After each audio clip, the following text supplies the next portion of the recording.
Though diplomacy is on the table for Niger Republic, the diplomatic approach is rather unclear, which raises the question, is there a solution to the problem, or is the solution a problem? Babajide Ogunso, founder of Leadership by Data and Channels Television's data consultant, is right here to give us or analyze the latest data and information on the challenges facing the West African sub-regional bloc, ECOWAS.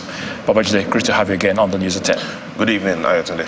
So we're looking at the situation as it is now. ECOWAS and Niger seems to be willing to have or give diplomacy a try. But who will have more bargaining power? Is it Niger Republic or ECOWAS? Now, that's a tough one. It'll be fluid, very fluid.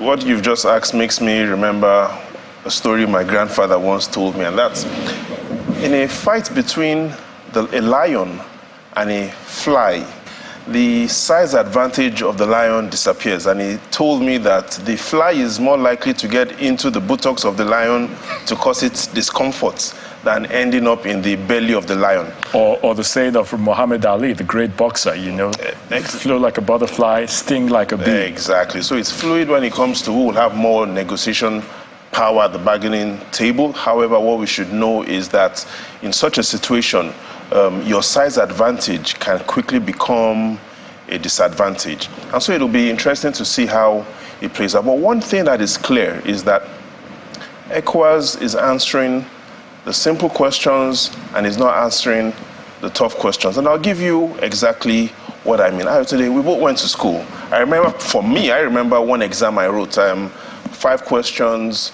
The instruction was clear. Question 1, compulsory. Carries more weight, compulsory, and answer any more 3. Clearly, I didn't know question 1. So what I did was I tried to be smart. I answered 4 questions without answering the compulsory question. I failed.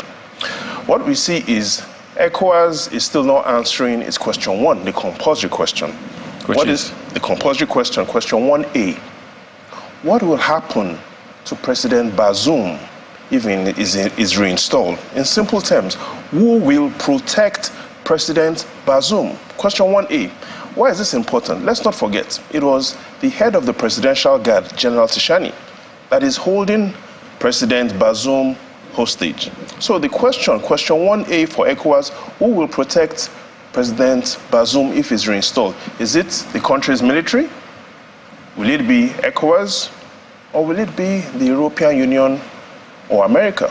Who will protect President Bazoum? Question 1A.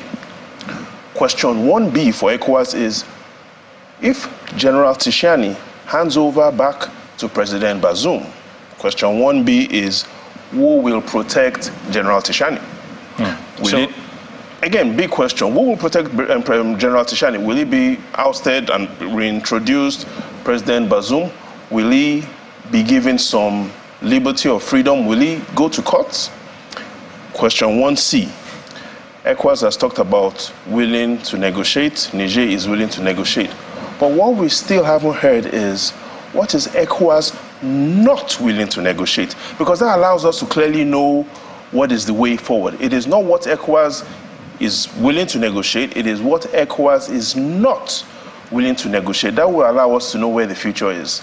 So which brings us to the next question as a last resort.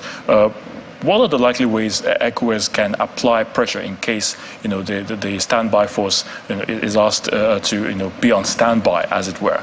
ECOWAS is already applying pressure. So what we've seen since July 18 is Nigeria's Chief of Defense Staff, General Christopher Musa, is taking leadership. He's now become the chief of chiefs of all the other Chief of Defense Staff within the ECOWAS region. The feedback we see from the other Chiefs of Defense Staff to General Christopher Musa is that they see his leadership capacity, they see his experience based on his profile. And within this last 30 days, Nigeria's Chief of Defense Staff has shown a lot of consistency in his approach and his remarks to the solutions in the regional bloc's decision-making bodies. But what makes this even interesting is in recent times, and if we take a look at some of the actions the Nigeria's Chief of Army Staff has done this week, we've seen some preparations going on in Nigeria's north-west region. He's come out clear to take his position, as we've seen, regarding ECOWAS. But what we've seen is we have a few options with how we would move. Do we move from Katsina? We've seen that if we take that option to Niamey, 12 hours, even shorter than if you're going to Lagos.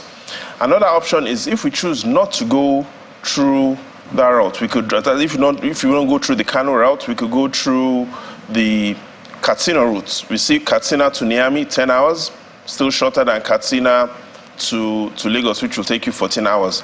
But the most likely scenario, if we choose and if diplomacy fails, will be from Sokoto. Sokoto to Niamey, 6 hours, compared to Sokoto to Lagos, 13 hours.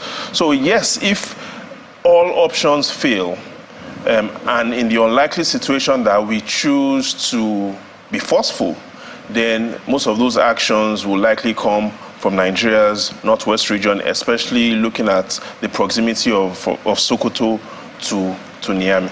Now, Babajide, of course, we're looking at this. I mean, we're not praying for a war situation, as it were. We've heard several people come out to say it's not the best option. Diplomacy, dialogue should be the necessary way to go. But are the decisions, or should I say indecisions, of ECOWAS being influenced by, non-interest or non-African interest, if I might put it that way? So that. Now, there are also trade implications, Ayatunde. There are lots of trade implications to this, and I'd like us to take a look at Africa's situation in the world today and some of the things that are being discussed behind closed curtains. The first is, if we look at the top 10 most terrorized countries in Africa, that is the list, and that is the latest report from the Global Database of Terrorism.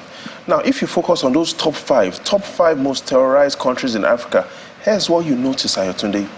4 out of the 5 most terrorized countries in Africa are in West Africa. 4 out of the top 5 most terrorized countries in Africa are in West Africa.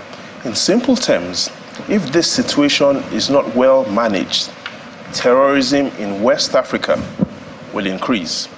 Don't forget, Nigeria is the most populated country in West Africa. We'll definitely leave it at that and hope it doesn't get to that level, like I said. Well, in the final analysis, my advice to the chairman, president of ECOWAS is, you know what they say? That it glitters does not mean it's gold.